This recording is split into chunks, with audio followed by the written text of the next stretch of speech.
So today, welcome you all. Today is the third lecture of the series of module number 3. In the last lecture, we discussed about the precision measurement of, or in other words, I would say accurate measurement of the inductance. Okay, through the various methods, we consider the three bridges and we see the Maxwell bridge, discuss the fundamental aspect of the Maxwell bridge, then modified Maxwell bridge, that is Maxwell inductance capacitance bridge. Then we also discuss the Hayes bridge and the Owens bridge. So these three schemes we have seen that for what particular aspect, which particular bridge is very popular and why. The Hayes bridge can measure the higher value of Q factor. That means it can accurately measure for any Q factor more than 10. On the other hand, why the Owens bridge is so simple in construction and in operation. Okay, how it is easy to operate.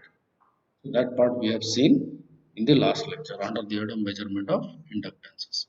Today, in the today's lecture, we are going to see we continue our discussion of the ACPS, and we will today discuss the about the measurement of capacitance.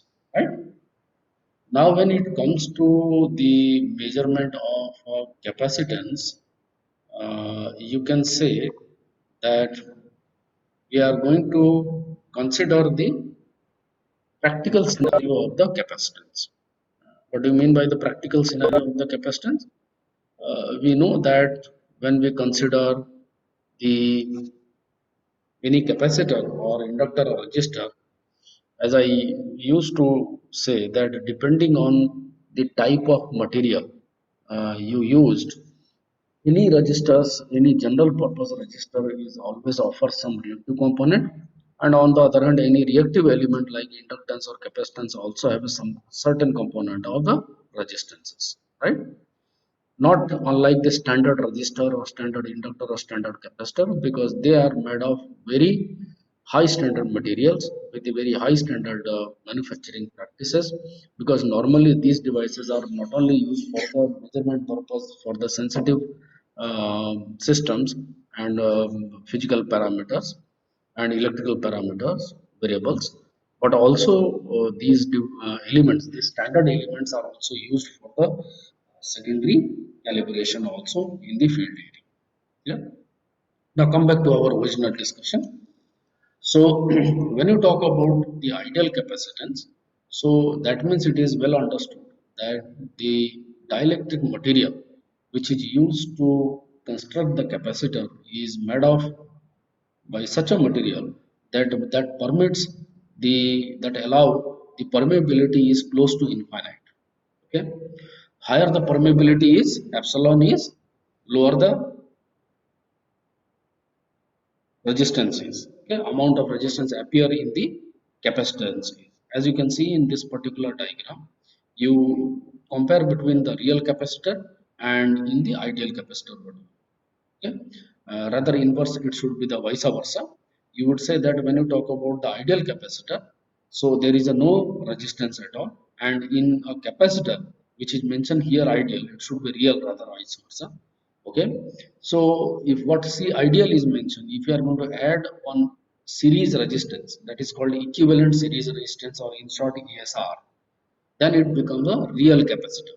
Okay, so any real capacitor is always a inclusion of the resistance. Now what is the inclusion of the resistance? If due to any capacitor, okay, whenever the potential energy across the capacitor it starts dissipating, okay, energy in form of heat, in form of heat loss due to the dielectric material, because you know that theoretically dielectric material is not infinite. Okay, it's a some numerical value, and the lower the dielectric constant is, higher the heat loss is. Now this amount of heat loss is represented due to the appearance of a particular magnitude of the resistance.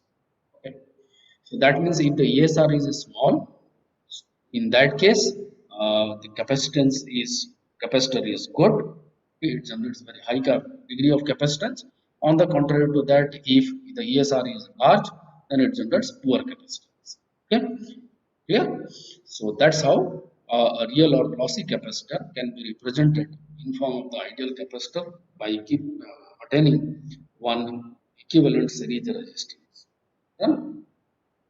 Now, why we are studying these things? Because whenever you are going to find out the parameter is capacitance, then you also need to work out over the some of the variables, okay, some of the terminology to judge the accuracy and the precision of the capacitance which is under the measurement or the unknown capacitance which is under the measurement.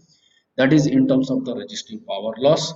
Okay, the reactive power is oscillating, or in other words I would say in terms of the parameters, the performance is observed in terms of ESR, that is equivalent series resistance, dissipation factor, you heard about it, okay, quality factors, and the loss tangent, all are relevant to one another. Okay, so ESR is also relevant to the dissipation factor. Dissipation factor is also relevant to Q factor. Q factor is also relevant to the loss. Now, so these factors will help you to decide or to analyze that how high quality capacitor you have here, which is under the measurement, or whose capacitance you are supposed to find out. Okay, now what is let's see one after other, that is what is dissipation factor. So the dissipation factor is relevant to any non-ideal capacitor or any real capacitor, which is basically the ratio of the, you can say that resistive power loss, I square R loss, okay, to and this why this resistive power loss occur? This is occur because of that equivalent series resistance comes in parallel, right? So due to that resistance, whatever loss you are going to experience, that is I square R loss. So it is resistive power loss, the reactive power oscillating in the capacitor. So the reactive power is I square Xc. Now Xc is equal to 1 by omega c. Substitute it. So what you are getting, dissipation factor is omega Rc. Yeah. Similarly, can we see that in that case, what is the quality factor at all? So quality factor you can find out in terms of the ratio of okay. So quality factor, if I want to say that it is basically the ratio of or indication, you can say that of a good capacitor. Okay. Lower the value of higher the value of quality factor is, higher the performance of the capacitor is.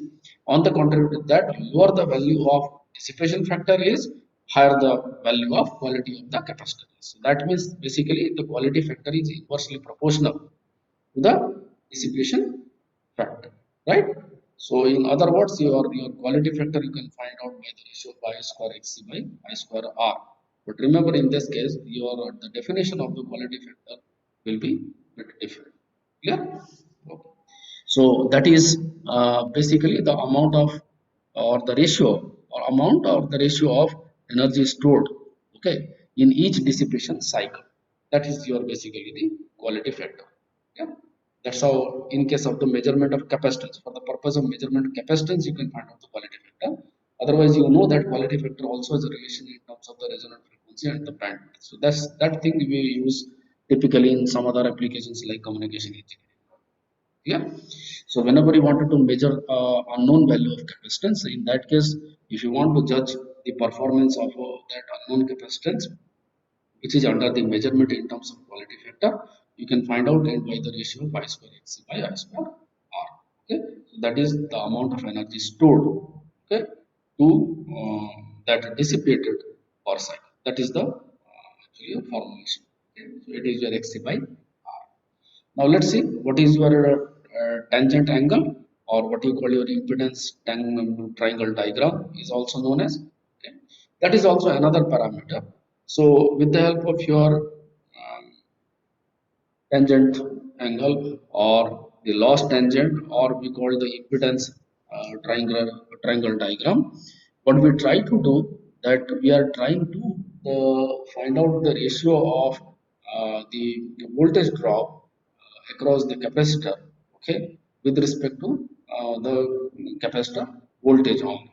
Okay? Or capacitor voltage. That is so basically voltage drop due to the resistor, that means because of that equivalent series resistor. So it is going to find out by the ratio of VR by VC, right?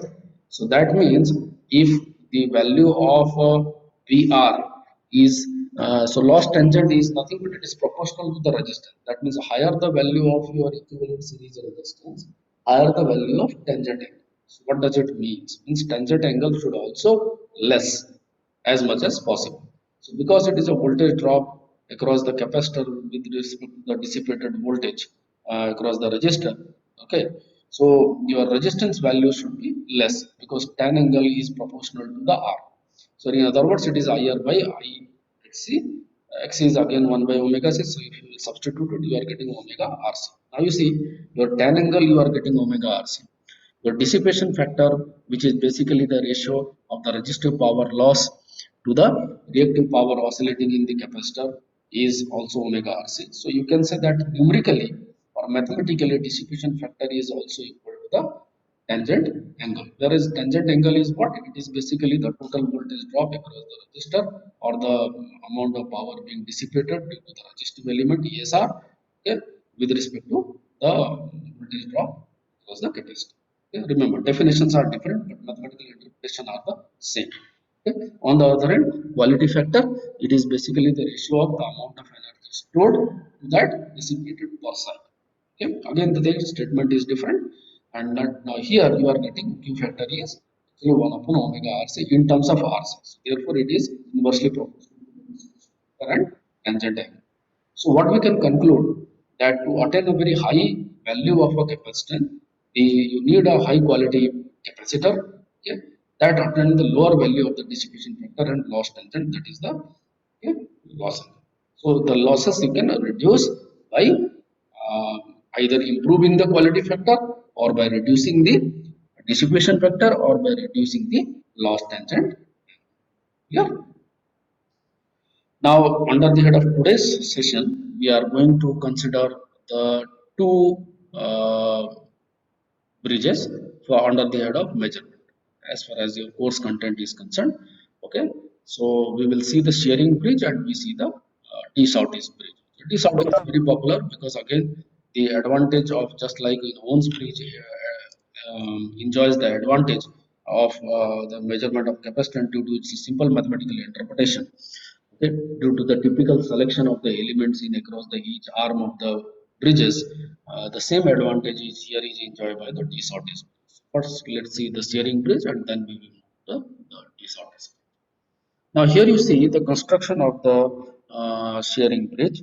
So if you see the shearing bridge, okay, which is primarily used in the for the measurement of capacitance in industry applications. Okay. In industry applications, you see it is very widely related.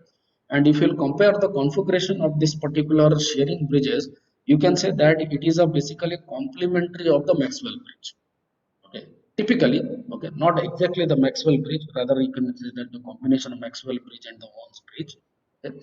Now in the first term, because your capacitance is unknown, so your R is in apply in series with the C1. So remember this R is not a separate resistance. Again, it is showing the internal resistance, okay, or the amount of heat loss due to the appearance of the ESR, equivalent series resistance of the capacitor, which is under the measurement.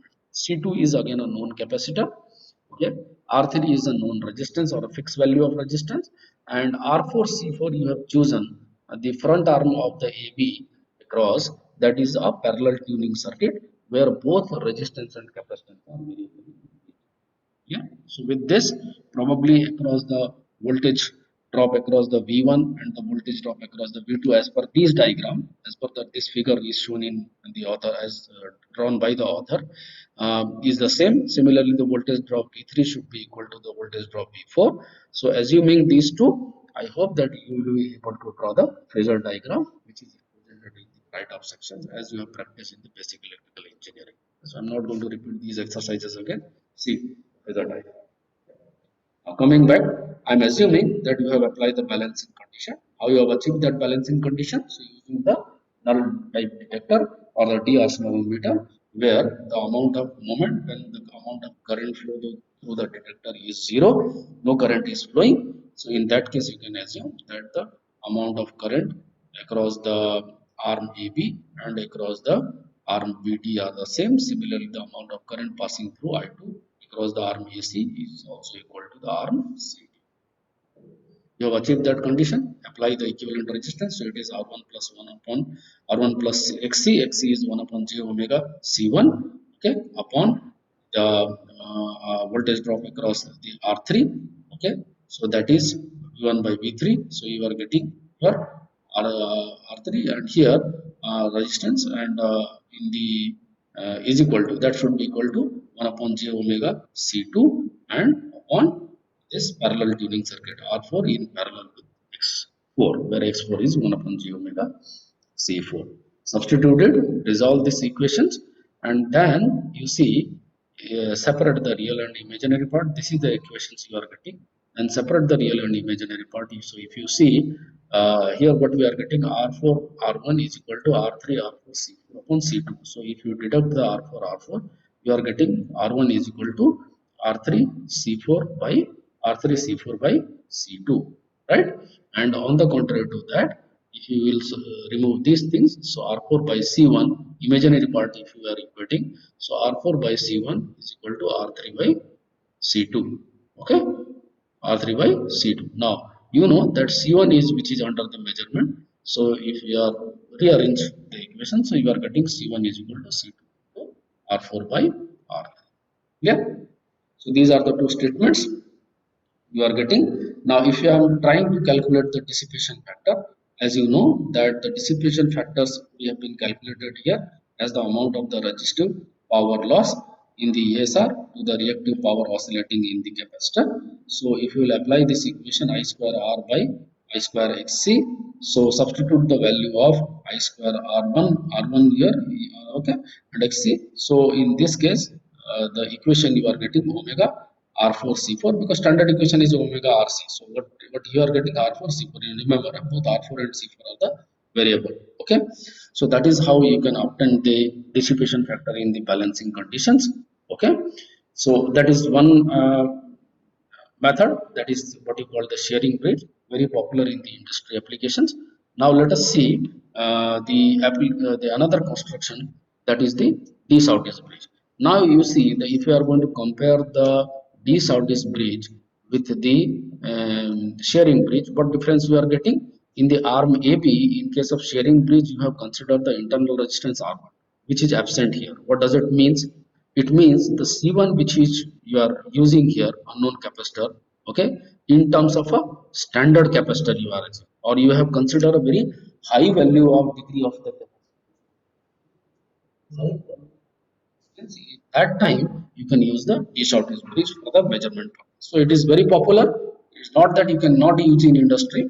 Maybe in where the very high precision measurement industries, where you are not bothering about the cost, or number two, it can be very beautifully utilized as a secondary calibrator device, okay, for testing and measuring the quality of the capacitance which is being manufactured in the industry applications. Okay, okay, and not in the field measurement. Yeah. Then C2, okay, that is a fixed value of capacitance you have considered, right? And remember that again internal resistance is not considered. So for that you can also imagine the quality of the C2. So two high quality capacitors you have considered, one is known and one is unknown. And R3, R4 are the two resistances apply, variable resistance rather I would apply across the arm BD and CD respectively. Yeah.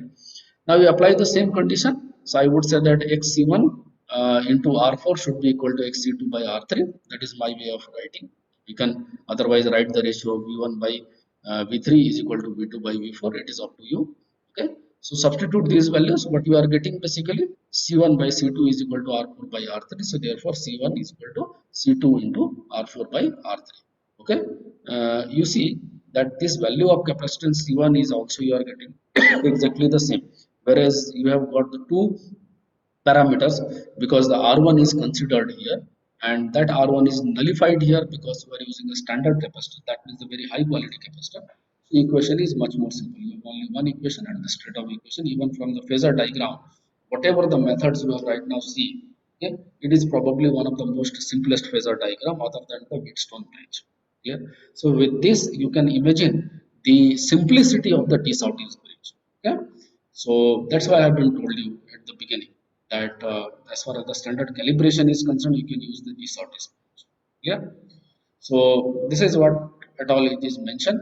So what you can notice that obviously the advantage of this sorting bridge is its simplicity if you compare it with the sharing bridge.